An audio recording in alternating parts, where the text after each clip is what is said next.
અંજારની Gangotri society 2ના રહેવાસી 25 વર્ષીય મહિલા એએસઆઈ અરુણાબેન નટુભાઈ જાદવની કરાઈ હત્યા।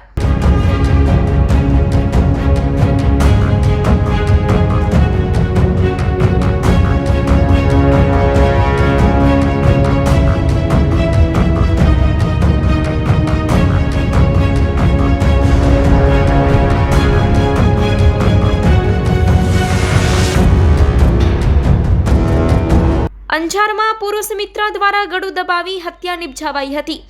આરોપી યુવક દિલીપ ડાંગચિયા મણિપુર સીઆરપીએફમાં ફરજ બજાવે છે। અરુણાબેન મૂળ સુરેન્દ્રનગરના રહેવાસી હતા। આ હત્યા અંગે અંજાર પોલીસે તપાસ શરૂ કરી।